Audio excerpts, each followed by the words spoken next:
Assalamualaikum warahmatullahi wabarakatuh. Hai teman-teman, perkenalkan nama saya Aufa Zanatul Uyun.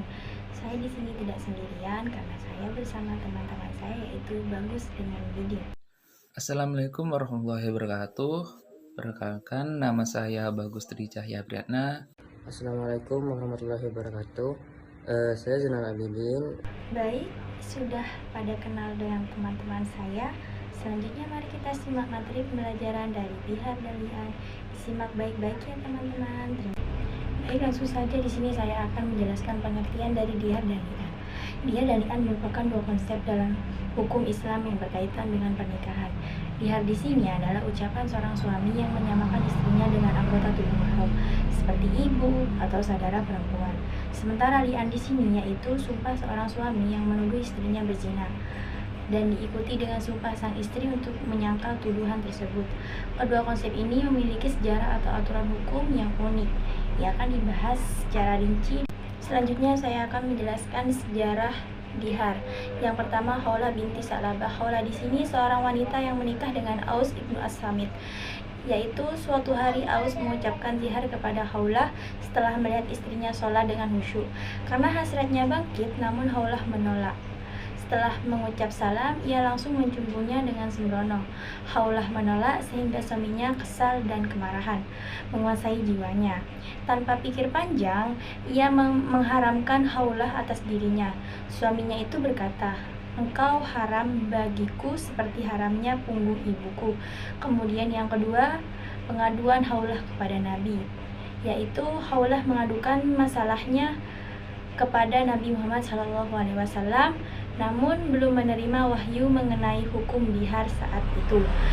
Dan yang terakhir, yang ketiga, turunnya wahyu tentang dihar, yaitu setelah Khawlah berdoa, Allah Subhanahu wa Ta'ala menurunkan wahyu yang mengatur hukum zihar, yaitu kewajiban menebus sumpah dihar dengan memerdekakan budak, berpuasa, atau memberi makan orang miskin, dan seterusnya. Terima kasih.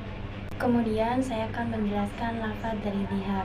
Yang pertama, dihar sharih atau jelas, yaitu ucapan zihar yang jelas seperti kau bagiku laksana punggung ibuku atau kemaluanmu bagiku laksana punggung ibuku.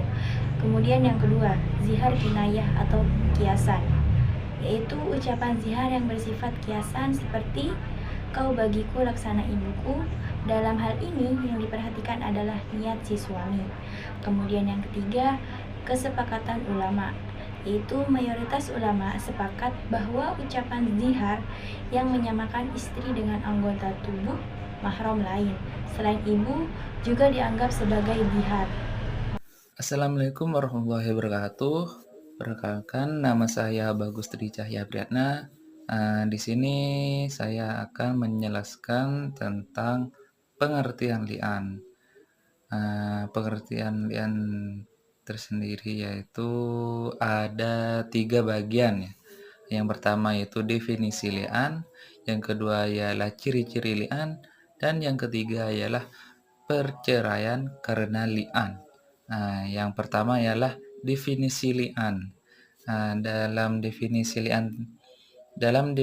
li'an adalah sumpah yang diucapkan oleh suami ketika menuduh istrinya yang berzina, diikuti dengan sumpah yang diikuti dengan sumpah sang istri untuk menyangkal tuduhan tersebut. Di sini ada istilah lain ya dari li'an. Li'an ialah sumpah yang diucapkan oleh suami ketika ia menuduh istrinya berbuat zina dengan 4 kali kesaksian. 4 kali kesaksian ya, bahwa ia termasuk orang yang benar dalam tuduhannya. Kemudian pada sumpah kesaksian yang kelima disertai pernyataan bahwa ia bersedia menerima laknat Allah jika ia berbuat dosa atau berdusta dalam tuduhannya itu. Lanjut yang kedua yaitu ciri-ciri li'an. Li'an memiliki 3 ciri-ciri. yaitu persaksian diri sendiri. Masing-masing pihak bersikeras pada pendiriannya dan tidak ada alat bukti. Yang ketiga ialah perceraian karena li'an. Perceraian ini akibat li'an dianggap sebagai fasyah. Ya, fasyah ini ialah pembatalan pernikahan oleh jumhur ulama, bukan talak ya, bukan talak. Sebab terjadinya li'an, yang pertama ialah tuduhan zina. Li'an ini terjadi karena seseorang suami menuduh istrinya untuk berzina, namun tidak memiliki bukti yang cukup. Yang selanjutnya ialah pengingkaran anak. Li'an juga dapat terjadi ketika seseorang Assalamualaikum warahmatullahi wabarakatuh. Saya Zainal Abidin dan saya akan menjelaskan tentang akibat hukum li'an. Di sini saya menemukan 3 akibat hukum dari li'an, yaitu yang pertama perceraian. Nah, jadi li'an ini bisa menyebabkan perceraian yang abadi dan suami istri ini tidak boleh atau tidak diperbolehkan untuk menikah kembali. Nah, terus sebab akibat yang kedua dari hukum li'an itu yaitu adanya tidak ada nafkah, yaitu bagi istri yang sudah li'an, jadi mereka ini sudah tidak mendapatkan nafkah maupun itu uang ataupun tempat tinggal. Dan yang ketiga adalah anak.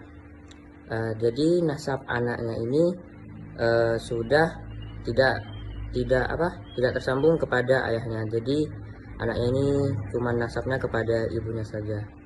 Baik, yang selanjutnya saya akan menjelaskan tentang hikmah dari zihar dan li'an. Jadi yang pertama adalah adanya keseimbangan. Jadi zihar dan li'an ini sudah mengatur keseimbangan antara hak dan kewajiban suami istri di dalam hubungan nikah.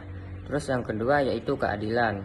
Aturan zihar dan li'an di sini telah menjamin keadilan dan hak-hak mereka di dalam hubungan suami istri. Terus yang ketiga adalah pemurnian. Jadi zihar dan li'an ini juga mendorong pemurnian niat untuk adanya memperbaiki niat dan hubungan mereka di dalam hubungan nikah. Kesimpulan dari saya atas semua materi tadi yaitu zihar ini adalah suami yang menyamakan istrinya dengan anggota tubuh mahramnya. Dan yang kedua li'an. Nah, li'an ini adalah sumpah suami yang menuduh istrinya berzina dan diikuti oleh sang istri untuk bersumpah juga. Dan hikmah dari kedua hukum ini ialah sama-sama adanya keadilan, keseimbangan dan pemurnian di dalam hubungan nikah. Cukup sekian dari saya. Assalamualaikum warahmatullahi wabarakatuh.